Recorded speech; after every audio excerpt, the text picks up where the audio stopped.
We are so thankful for all of our listeners. We'd like to share one of our fan favorite episodes. Have a wonderful Thanksgiving. Welcome to the Legacy Leaders Podcast. Are you doing the best for your client to help them create their legacy? Are you creating a plan that goes far beyond finances to help people ensure that it becomes the driving force behind all decisions?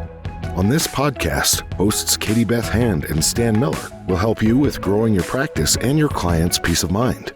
Together, they bring the best and brightest minds to share with you how to help your clients develop their best legacy.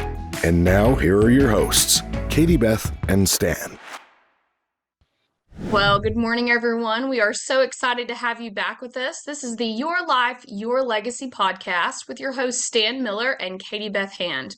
This morning, our guest is Bill Cates from Referral Coach International. Bill, it's so great to have you on the show with us. Hey, it's great to be with you guys. Thank you. Absolutely. So, Bill, kick us off. Tell us just a little bit about what it is that you do through your company, Referral Coach International. What services do you offer and what products do you provide? Walk us through a little bit about what it is that you do. Well, essentially, I help professionals such as attorneys, financial advisors. For 30 years, I've been helping them grow their business through referrals, through introductions, through more compelling, effective messaging. And essentially the referral process, it works from borrowed trust. That'll get your foot in the door. And then if you have the right kind of messaging and the right way to talk about your value, then that will keep the process going and hopefully help you win the new client if it's a good match. So I've been doing this through coaching, through speaking. So we have video-based training online. I've written a number of books on the topic, a lot of different ways to tap into what I've been doing. That's great. Tell us a little bit about, in particular, the relationship marketing system that you have. Mm-hmm. Yeah, so there's a lot of people out there that are touting using social media, and social, the term is kind of on the light side, if you will. It's not so much social anymore in a lot of cases.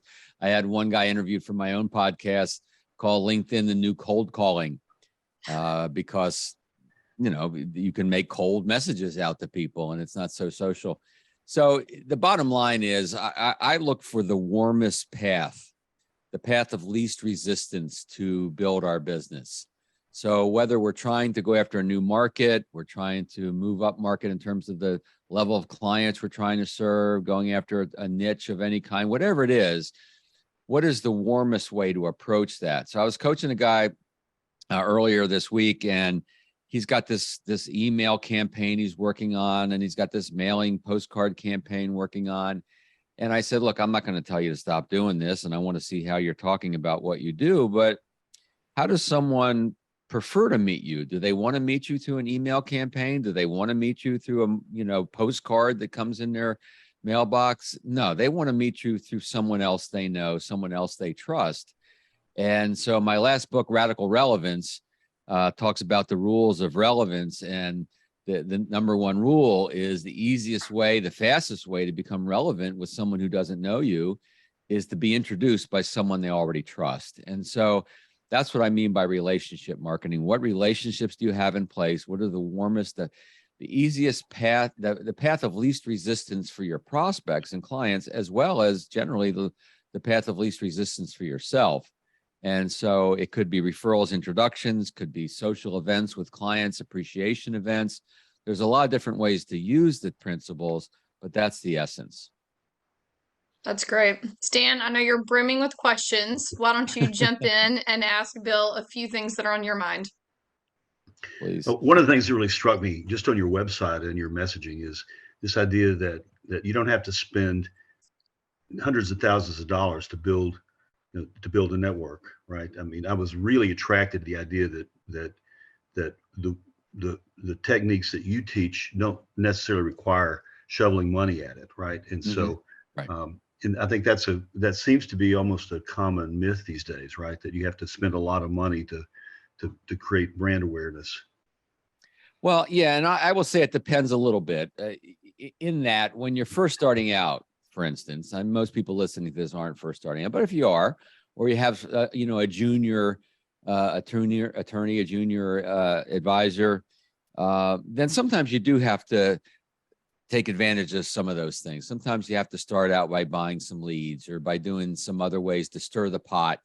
Certainly going to networking events doesn't cost a lot of money, costs a little money maybe. So there's some things you need to do, but eventually you want to wean yourself away from all that and build a robust, very successful business or practice using word of mouth, using referrals, using introductions. Those don't cost anything other than maybe a little thank you gift. And you might want to spend a little bit of money on that. But, you know, what does it cost for referral and introduction? Pretty much nothing. Usually a little courage in maybe bringing it up in the first place. But I see that not as a cost, more of as an investment. So in your coaching program, I'm not asking you to share all of your secrets here. I mean, this is just I'm an open book. I'll share whatever you need. Well, I mean, I know you spend a lot of time developing and honing the technology of how it is you do this, but I'm assuming that underneath all this, there's kind of a system, a thought process that's replicatable, that's teachable. Yeah. So the first, we kind of covered the first part in that it's a mindset of warmest path of least resistance, relationship oriented. So it really does start with the mindset of growing through the relationships, of also multiplying our best clients, right? How do we multiply the best folks that we have? That's what client multiplication. So it starts with that mindset. And then I'll give you 3 words that really summarize most of the rest of the system, and that is engagement. We want to create client engagement. That means becoming more referable in their eyes, creating a value connection, a personal connection. And then we want to leverage that. That could be promoting introductions. It could be asking for introductions to specific people or categories of people. And then connection, which means getting introduced, getting connected. It's just, the old referred lead, call George, use my name. Well, George doesn't pick up his phone anymore if he doesn't know who's calling and wonder why his friend gave his name out to this person, right? So that's not how people want to meet us. That they want to hear from someone they trust first. Now, doesn't mean that that client has to talk to them. It could be just a simple email handshake, Stan meet Katie, Katie meet Stan through an email. But nonetheless, we want to get connected. We know we need to get connected. And if we use the principles of engagement with this new prospect, then that wheel just keeps spinning. Engagement, leverage, connection, engagement, leverage, connection. And we truly can create an unlimited flow of good quality prospective clients into our world. And with the right messaging, convert them into new clients. So that's the essence of the system. That was one thing go ahead, Stan. No, go ahead, Kate. I'm good. That was one thing I really liked about what you say on your website, Bill, is that your goal is not just a client referral, but you coined the term right fit. It needs to be the right fit client. And I do think that going through your system, it sounds like that helps ensure that you're not just getting referrals, but you're getting referrals that are people that are actually a good fit for your advisor or for your estate planning attorney for your firm. Yeah, as long as you're purposeful in that regard. Someone brand new, gosh, if the prospect fogs a mirror, if they're breathing, they might talk to them because they need activity, they need practice. But eventually, again, we get away from that. And we want the ones that fit our business. And the way I think of it is, if a prospect isn't right for us, meaning if they're not going to help us do the work we love to do, take our business in the direction we'd like to take it, then we're not the right person for them. We're not the right attorney or advisor for them. And it's got to be win-win situations. Now, we may have a relationship with someone else, either on our team or someone else we know that we can introduce them to, so they get their needs taken care of. But we don't necessarily have to be doing the work, or should be doing the work that isn't a good match for us. And a lot of people, I think mistakenly, often will take on a new client because they were introduced to them by someone else, just kind of out of fear of hurting the potential, more referrals from that person.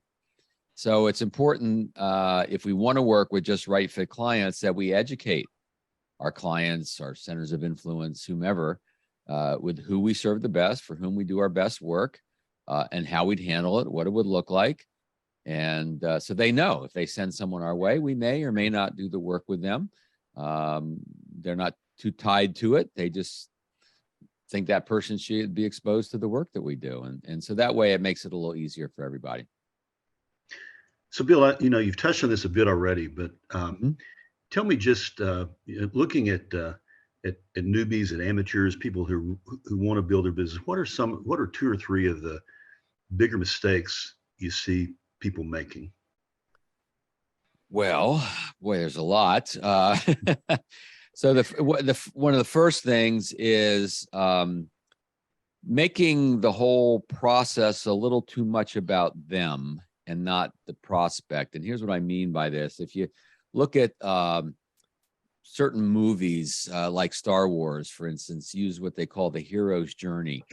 And so the hero in Star Wars is especially the initial ones that came out, Luke Skywalker, right? He's the hero, and then he confronts a villain, Darth Vader, and then he finds a guide, Yoda, the guide was, to help him battle the villain, right? So we have to understand that we, the attorney, the advisor, we're not the hero. We're the guide. We're the Yoda to our client who is the hero. They want to be the hero of their own story.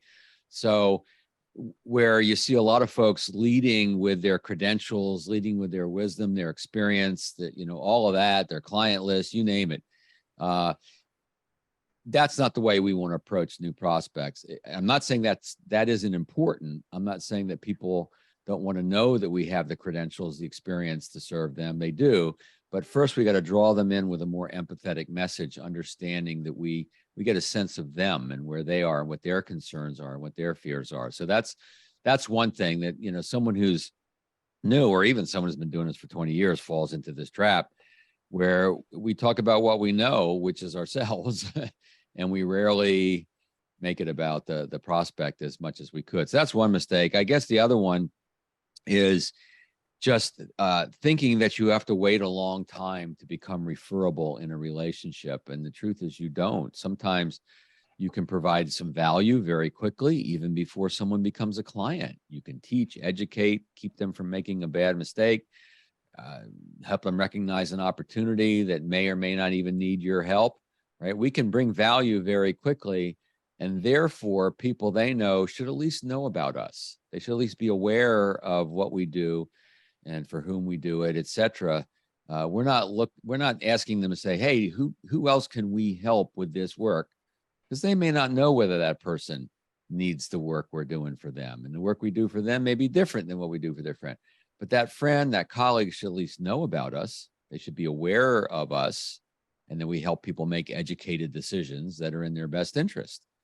And so not waiting so long to be appropriately proactive with this. So that's a couple of things that come to mind. Well, those are pretty useful things to know. I'm curious about your business model. I know you've written all these books, you have all this video content. Mm-hmm. How do you work when somebody engages you or your company? What does that look like, or what are the different variations of what that could look like? Sure. Well, the first thing I want to make sure by talking with that individual or group that it makes sense, that it's a fit. I never want to take on any type of client that I don't feel I can do a great job for, and that they're ready, willing, and able to do the things that we're going to do together. Occasionally I have turned down clients. Doesn't seem to be a good match on one side or the other. So we do that first, and then it depends a little bit. So for instance, we have video-based training. Some of our clients will just kind of do it themselves. They'll go through our videos. I might be there for some light coaching a little bit along the way. Some want a more robust relationship where they're using the videos as the core of our process and what we teach. And then we have a lot of coaching on top of that. And that's, of course, for the implementation, a little bit of learning too, but also the implementation. Sometimes it's just the accountability of knowing they're going to talk to me. They just kind of make sure they get the job done to be ready for that call. A lot of groups will bring me in to speak, of course, in person sometimes. These days, a lot more virtual, but we still do the in-person as well. So it's often a hybrid. Sometimes it's a little bit of all of that gets mixed into, I should say, the relationship. Hopefully not mixed up. And most of my relationships with most of my clients aren't super duper long term. I'm not looking for 3-4 year relationships necessarily. I mean, if there's value and it makes sense, of course, but usually they have a need. They want to get more of a mindset. They want to start having a process in place, and we help them build that culture, and then they give them the tools to sustain the culture on their own, so they're self-sufficient in this regard. And then they occasionally bring me back for a little refresher. One more thing that's kind of fun that happens sometimes is I'll get calls from managing partners and folks who say, Bill, we've been talking about this, or everyone's read your book or whatever. We need a little dose of Uncle Bill. And what that means is sometimes the managing partner or other people have been talking about some of the things I talk about. Everyone kind of knows about it, but they need to hear it from the source. For instance, when my daughter was learning to drive, Aunt Suzanne had to come in and finish up the task, right? There's that dynamic between parent and child. Well, that's kind of what they mean by bringing in Uncle Bill to deliver something everyone kind of knows to some degree already, but to refresh it and from the source. So I'm getting that when a firm or individuals work with you, with your firm, they're really working with you. You're the guy, right? Yeah, in a lot of cases, yes. Not all cases. I do have a couple of other coaches, and we make the right match. So yeah, they can get me, and that's fine. I love it. I have a couple other folks that if their experience is more suited to the client, if they can bring something that maybe I can't bring, we'll use them, or the two of us may work together a little bit. So not always me, but I am very available and I do a lot of it. Yes. Yeah. Okay. So how long have you been doing this, Bill? About 30 years. Okay. That's more than a quarter century. It's a long time. Yeah. It framed that way, it does sound like a long time, doesn't it? It doesn't. What would you say, looking back over your career, what would you say is your own personal legacy? Wow, that's a heavy question. Well, I waited for a minute, to ask that. Yeah. Well, I think I can answer it. What I know about the work that the people listening to this do has a ripple effect. Meaning, whether it's an attorney or an advisor, you're helping an individual.